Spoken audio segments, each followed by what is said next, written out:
Me llamo Ricardo, tengo 35 años, y todavía me cuesta creer todo lo que pasó el último año de mi vida. Si alguien me lo hubiera contado, habría pensado que era una exageración de esas historias de venganza que circulan por Internet. Pero no. Esto fue real, dolorosamente real. Y aunque ahora puedo hablarlo con cierta calma, hubo noches en las que sentí que estaba perdiendo la cabeza. Todo empezó con una traición, pero no terminó ahí. Porque cuando mi esposa me engañó y me pidió perdón, no imaginaba que el verdadero infierno apenas comenzaba. María y yo llevábamos 8 años casados. Nos conocimos en la universidad, cuando ambos éramos estudiantes de arquitectura. Ella era una de esas personas que llenaban la habitación con su presencia, alegre, encantadora, siempre rodeada de amigos. Yo era más reservado, de esos que escuchan más de lo que hablan. Pero cuando nos conocimos, hubo algo inmediato entre nosotros. Y durante años, pensé que éramos el equipo perfecto. Trabajábamos juntos, compartíamos un pequeño estudio de diseño, y hasta teníamos planes de abrir nuestra propia empresa. A veces discutíamos, como cualquier pareja, pero nada que no se pudiera resolver con una charla o una cena tranquila. O al menos eso creía. Todo empezó a cambiar cuando María consiguió un nuevo cliente, un empresario llamado Esteban. Ella lo describía como un hombre exigente pero encantador, y al principio no sospeché nada. De hecho, me alegré por ella. Era un proyecto grande, el tipo de contrato que podía darnos estabilidad por años. Pero poco a poco, empecé a notar cosas que no me cuadraban. María empezó a quedarse más tiempo en la oficina. Llegaba tarde, o a veces decía que tenía reuniones fuera de la ciudad. Cuando le preguntaba, me respondía con un tono defensivo, como si la estuviera acusando de algo. Ricardo, por favor, confía en mí. Es solo trabajo, me decía con esa sonrisa que antes me tranquilizaba, pero que ahora me resultaba vacía. Una noche, recuerdo que me desperté a las 2 de la mañana y ella no estaba en la cama. Bajé al salón y la encontré en el sofá, hablando por teléfono. Cuando me vio, se sobresaltó y colgó de inmediato. Era una cliente, dijo. Pero su tono fue tan forzado que me dolió escucharlo.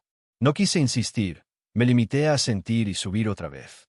Pero esa noche dormí con el estómago encogido, con esa sensación de que algo se estaba rompiendo. No tuve pruebas hasta unas semanas después. Fue casi por accidente. María había dejado su laptop abierta mientras se duchaba, y yo, buscando un archivo para nuestro estudio, abrí su correo. No lo buscaba, de verdad que no. Pero ahí estaba. Un mensaje de Esteban, con un asunto que decía: anoche fue inolvidable. Mi corazón se detuvo. Leí la primera línea y ya no pude seguir. Cerré el portátil y me quedé mirando la pantalla negra, escuchando el agua de la ducha al fondo. Sentí una mezcla de rabia, tristeza y una calma extraña. No grité. No rompí nada. Solo, me quedé quieto, sabiendo que algo dentro de mí acababa de morir. Esa noche no dije nada. Ni al día siguiente. Ni el siguiente. Me limité a observar. Sus gestos, sus excusas, sus silencios. Y mientras tanto, una idea empezó a formarse en mi cabeza. No una idea de venganza inmediata, de esas impulsivas que se desmoronan al primer impulso. No, algo más elaborado. Más frío. María me había traicionado, pero lo peor no era eso. Lo peor era que lo hacía mientras me miraba a los ojos y fingía que nada pasaba. Así que decidí devolverle el favor, a su manera. Esperé. Me volví el esposo perfecto. Le preparaba café por las mañanas, la acompañaba a las reuniones, incluso la defendía cuando sus amigos insinuaban cosas. Y cuando por fin decidí confrontarla, lo hice con calma. Una noche, después de cenar, le dije: María, sé lo de Esteban. Ella palideció. Intentó negarlo, pero cuando mencioné los correos, se derrumbó. Lloró, se arrodilló, me pidió perdón entre sollozos. Fue un error, Ricardo, te lo juro. No significa nada, por favor no me dejes. Y lo más extraño fue que, en ese momento, una parte de mí casi quiso creerle. Pero no lo hice. La abracé, la miré a los ojos y le dije con la voz más serena que pude: te perdono. Ella rompió en lágrimas, agradecida, repitiendo una y otra vez que no me iba a decepcionar de nuevo. Lo que no sabía era que esas palabras eran el principio de algo mucho más grande. Porque no la estaba perdonando. La estaba observando, estudiando. Y poco a poco, comencé a reconstruir mi vida, desde la sombra. Los meses siguientes, María actuó como si nada hubiera pasado. Volvió a ser cariñosa, atenta, incluso hablaba de reconstruir la confianza. Pero cada vez que la veía sonreír, sentía una punzada en el pecho. No podía olvidar. Así que empecé a planear. En silencio. Con paciencia. Lo primero fue el estudio. Como todo estaba a nombre de ambos, sabía que cualquier movimiento apresurado podría levantar sospechas. Así que fui preparando el terreno poco a poco. Reuní documentos, abrí una cuenta aparte y empecé a guardar copias de contratos, facturas, todo lo que pudiera necesitar. También empecé a hablar con algunos clientes, discretamente. Les hice saber que estaba pensando en emprender un proyecto personal. Muchos se mostraron interesados. Mientras tanto, María parecía convencida de que todo estaba bien. Incluso me propuso hacer un viaje para reconectar. Acepté, por supuesto. En apariencia, éramos una pareja que había superado una crisis. Pero por dentro, yo contaba los días. Cada sonrisa suya era un recordatorio de que me debía algo más que una disculpa. Me debía mi dignidad. Lo que no sabía era que Esteban seguía en la sombra. Pensé que lo había dejado, pero un día recibí la confirmación de que no. Un mensaje anónimo, sin remitente, llegó a mi correo con una sola foto. María y él, juntos en un restaurante, apenas una semana antes. No sabía quién me lo había enviado, pero en ese instante supe que mi plan debía acelerarse. Esa noche, cuando llegué a casa, ella estaba esperándome con una cena romántica. Velas, música suave, todo perfectamente dispuesto. Me sonrió y dijo, «Gracias por darme otra oportunidad, Ricardo. Eres un hombre increíble». Y mientras la observaba, con esa voz dulce que antes me hacía temblar el corazón, solo pude pensar una cosa. No tienes idea de lo que se viene. Y ahí fue cuando todo cambió.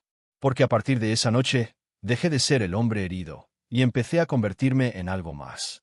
Esa noche, mientras ella dormía a mi lado, no pude cerrar los ojos. La escuchaba respirar tranquila, como si realmente creyera que todo estaba olvidado. La miré largo rato, preguntándome cómo alguien podía traicionar con tanta calma a la persona que más le había apoyado. Había estado conmigo en mis días más difíciles, y aún así había decidido apostar por otro. O quizá nunca fue una apuesta, quizá solo buscaba algo que yo ya no podía darle. Pero esa explicación no me consolaba. No, en mi cabeza solo había una idea. Si ella había jugado conmigo, ahora le tocaría aprender cómo se siente perderlo todo sin darse cuenta. Los días siguientes fueron una actuación constante. Aprendí a sonreír con naturalidad, a besarla sin que notara mi repulsión, a fingir cariño cuando en realidad calculaba cada movimiento. Lo primero que hice fue dejar de depender de nuestro estudio. Empecé a desviar poco a poco los clientes más valiosos hacia un nuevo proyecto que registré bajo mi nombre. Nada ilegal, nada que pudiera acusarme de robo. Solo estrategias. Mientras tanto, seguía fingiendo que todo era como antes. Ella incluso se mostraba orgullosa de mi nueva motivación laboral, sin sospechar que esa misma motivación era su sentencia. Una tarde, mientras trabajábamos juntos, noté algo curioso. Recibió una llamada, y en lugar de contestar frente a mí, se levantó con una sonrisa nerviosa y salió a la terraza. Me quedé escuchando los fragmentos que se colaban por la puerta entreabierta. No puedo ahora. Él está aquí. Sí, te aviso luego. Sentí un nudo en el estómago, pero no de sorpresa. Era confirmación. Ella seguía viéndose con Esteban. Aquel tipo seguía rondando nuestra vida como una sombra, y ella seguía dejando la puerta abierta. Esa noche me encerré en el estudio. No para llorar, ya no. Estaba más allá del dolor. Empecé a recopilar cada detalle, mensajes, correos, registros bancarios. Sabía que ella no era cuidadosa con su privacidad, y eso jugaba a mi favor. Descubrí que no solo seguía en contacto con él, sino que además le había hecho algunos favores profesionales, pequeñas transferencias, gastos del estudio cargados a proyectos inexistentes. Nada grande, pero suficiente para hundirla si las cosas se hacían públicas. Pasaron semanas, y María seguía creyendo que estábamos bien. En una ocasión me abrazó y dijo, «No sabes lo feliz que estoy de verte así, Ricardo. Volviste a ser el hombre de antes». Y tuve que contener una risa amarga. Si tan solo supiera quién estaba frente a ella ahora. El siguiente paso fue su entorno. María tenía una madre, doña Beatriz, una mujer orgullosa, de esas que creen que su hija no puede cometer errores. Siempre me había hecho sentir inferior, como si nunca fuera lo bastante bueno para su niña. Cuando estalló la infidelidad, por supuesto, María no le contó nada. Y yo tampoco. Pero cuando empecé a preparar el terreno, su madre se convirtió en una pieza útil. Sabía que si lograba que doña Beatriz me subestimara, bajaría la guardia. Así que empecé a visitarla más, a ayudarla con pequeñas cosas, a hacerle creer que yo era un marido arrepentido, desesperado por mantener a su hija feliz. «Eres un buen hombre, Ricardo», me dijo un día, mientras me servía café. «María tuvo suerte contigo». Sonreí. No había ironía más deliciosa que escuchar eso de la mujer que nunca me quiso en su familia. Si todo salía bien, pronto cambiaría de opinión, muy rápido. El verdadero golpe, sin embargo, vendría del trabajo. Esteban había sido nuestro cliente más importante, y aunque su relación con María era más personal que profesional, aún mantenía contratos con el estudio. Así que empecé a acercarme a él, con cuidado. Fingí que no sabía nada, que todo estaba en orden. Lo invité a reuniones, incluso lo felicité por algunos de sus proyectos. Y él, tan confiado, me correspondía con sonrisas y palmadas en la espalda. No tenía idea de que yo había leído cada correo, cada palabra que le había escrito mi esposa. Una tarde, durante una reunión en su oficina, me ofreció un nuevo contrato. Dijo que había pensado en darle más trabajo a nuestro estudio, que veía potencial en nosotros. Me habló con una naturalidad que me revolvió el estómago. Apreté los puños bajo la mesa y sonreí. «Nos encantaría trabajar contigo, Esteban. Gracias por confiar en nosotros». Pero en mi mente, esa frase significaba otra cosa. «Gracias por cavar tu propia tumba». Volví a casa con una idea clara. Mi venganza no sería solo emocional. Sería estructurada, legal, irreversible. No iba a destruir su vida de un golpe, sino poco a poco, hasta que no quedara nada de lo que creía seguro.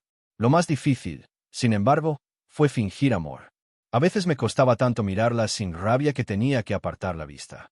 En una ocasión, mientras veíamos una película, me tomó la mano y dijo: «Te amo, Ricardo. Gracias por no rendirte conmigo».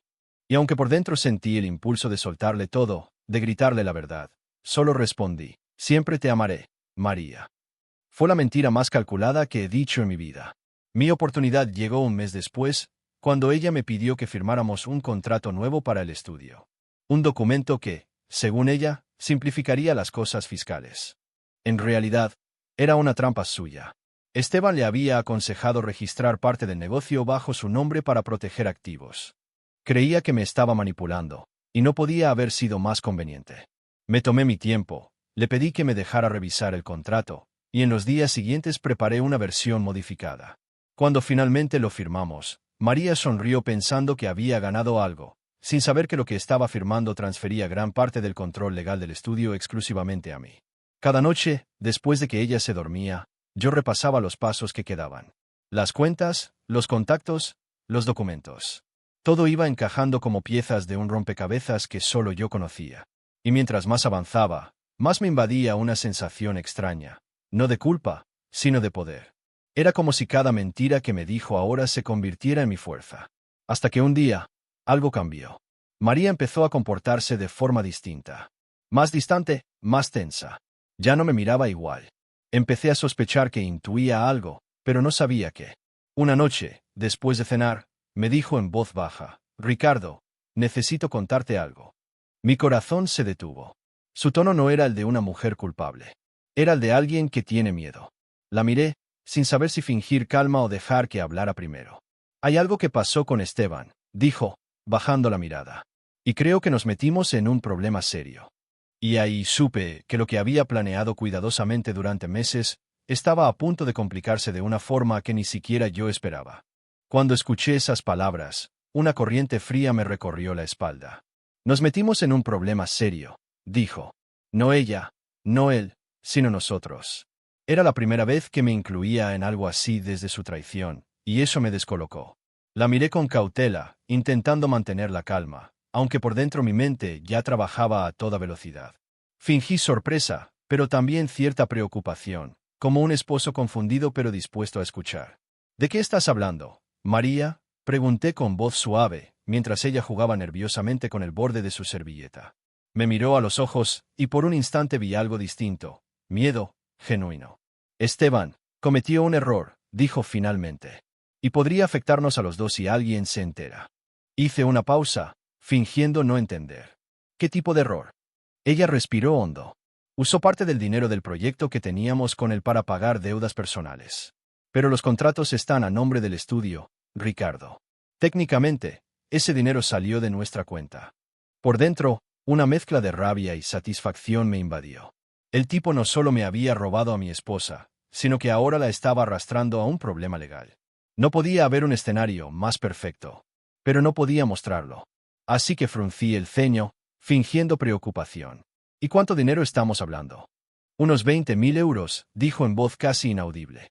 Lo devolverá, lo prometió, pero si alguien audita los fondos, parecerá que fuimos nosotros quienes desviamos el dinero. Guardé silencio.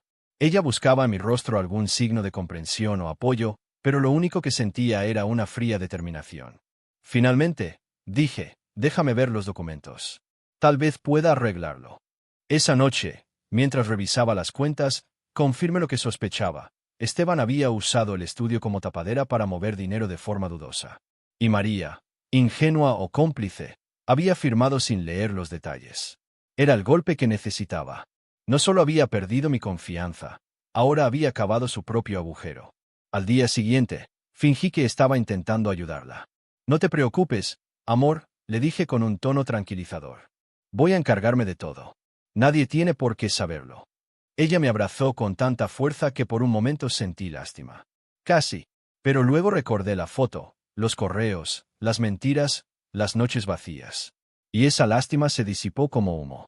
Durante los días siguientes, jugué el papel de esposo protector. Le pedí acceso completo a las cuentas para limpiar los movimientos y ella aceptó sin dudarlo. Poco a poco, consolidé todo el control financiero a mi nombre. Ella creía que estaba salvando el estudio, cuando en realidad lo estaba entregando. Pero no todo salió como esperaba.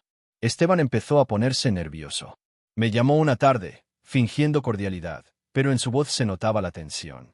Ricardo, quería hablar sobre el proyecto. Hubo algunas irregularidades con las facturas. Me gustaría resolverlo personalmente.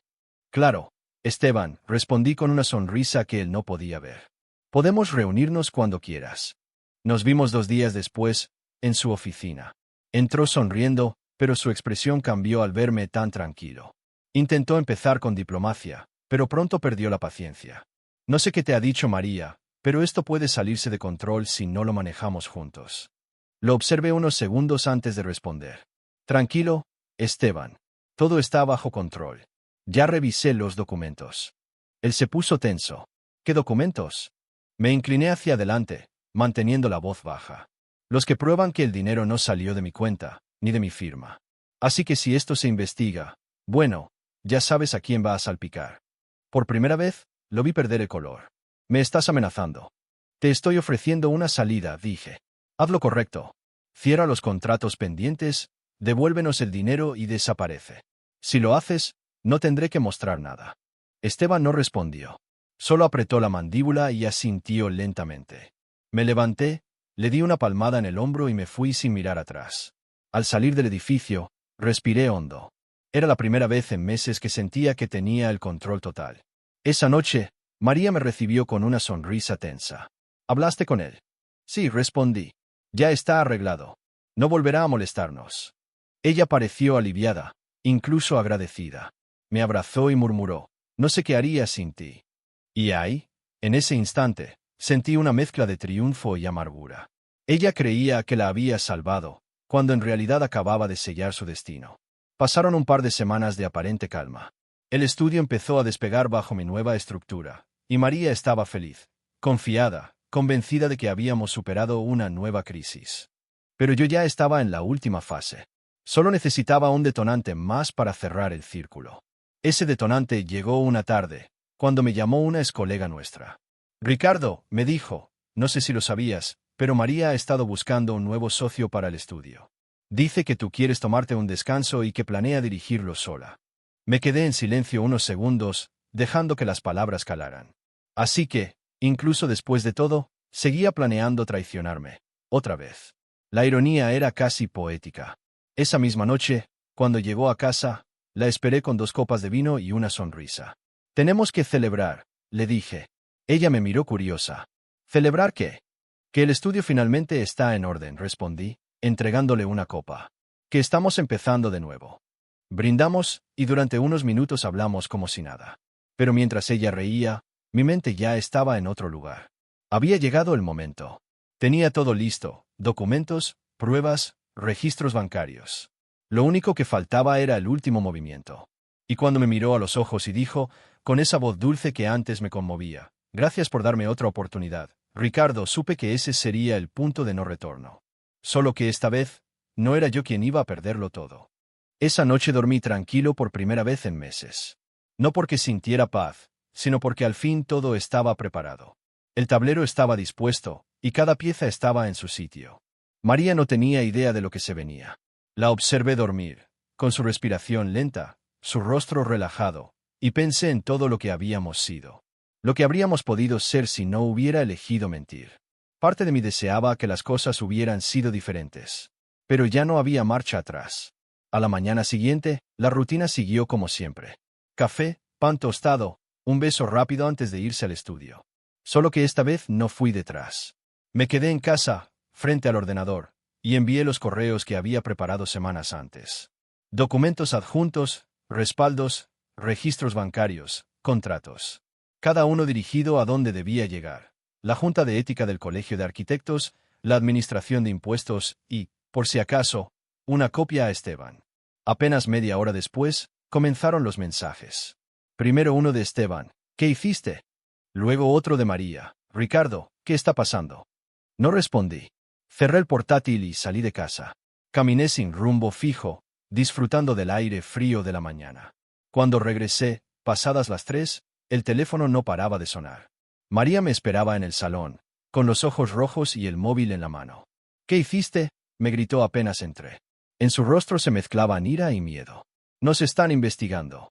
Dicen que encontraron inconsistencias en las cuentas del estudio, que hay transferencias no registradas. ¿Tú sabías algo? La miré con calma. Claro que lo sabía. Ella parpadeó, confundida. ¿Qué? Sabía de los movimientos. De las transferencias. De Esteban. Di un paso hacia ella. Sabía todo, María. El silencio fue absoluto. Ella dejó caer el teléfono y me miró como si no pudiera reconocerme. No, no puede ser. Puede ser, respondí. Y lo es. Me acerqué más. Tú misma firmaste todo. Yo solo, me aseguré de que los documentos estuvieran en orden. ¿Qué estás diciendo? Que el estudio es mío, María. Legalmente. Todo está a mi nombre. Los contratos, las cuentas, la propiedad. Tú solo eres responsable de las transacciones dudosas. Ya lo revisaron, ¿no? Los registros lo demuestran. Su rostro se desmoronó. Se sentó, temblando. Me tendiste una trampa. No, respondí sin titubear. Solo aprendí de ti. Te vi mentir, te vi engañar, y entendí cómo hacerlo sin que se notara. Ella se cubrió el rostro con las manos. Ricardo, por favor, no me hagas esto. Lo puedo arreglar. Podemos arreglarlo. ¿Cómo arreglaste lo de Esteban? Pregunté con frialdad. Con otra mentira, con otra sonrisa. Se quedó callada. Solo se escuchaba su respiración entrecortada. En ese momento, algo dentro de mí se rompió. No de rabia, ni de venganza. Fue algo más profundo. Era como si finalmente aceptara que la persona que amé ya no existía. Me giré hacia la puerta. Hay una copia de los documentos en tu correo, le dije. Puedes revisarlos. Si tienes suerte, tal vez solo pierdas tu licencia. Pero si Esteban decide hablar, será peor. ¿A dónde vas? Susurró con la voz quebrada. A empezar de nuevo. Salí de la casa sin mirar atrás. Afuera, el sol caía lentamente, tiñendo las calles de naranja. Caminé sin rumbo fijo, sintiendo una extraña mezcla de alivio y vacío. Había ganado, pero la victoria sabía amarga. Durante las semanas siguientes, las noticias se encargaron de hacer el resto. El nombre de María apareció en artículos locales, mencionando irregularidades financieras en su estudio.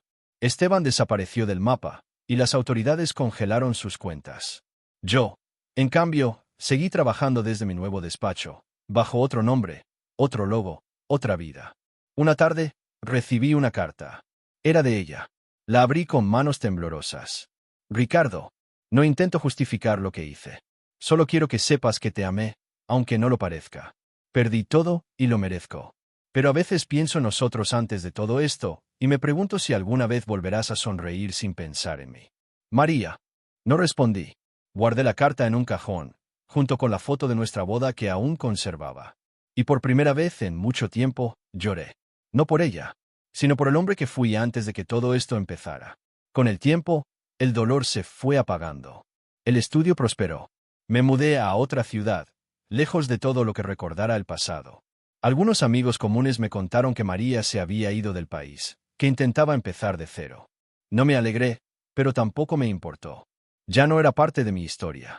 Un año después, caminando por la playa una tarde de verano, recordé aquella noche, la de su frase inocente: «Gracias por darme otra oportunidad». Y no pude evitar sonreír, no por venganza, sino por comprensión. Ella nunca entendió que el perdón que pedía no era el que yo podía darle. Porque algunas traiciones no se reparan con disculpas, se reparan con distancia. Y a veces, la venganza más fría no es destruir al otro, sino reconstruirse uno mismo mientras el otro mira cómo desapareces de su mundo. Y eso fue exactamente lo que hice.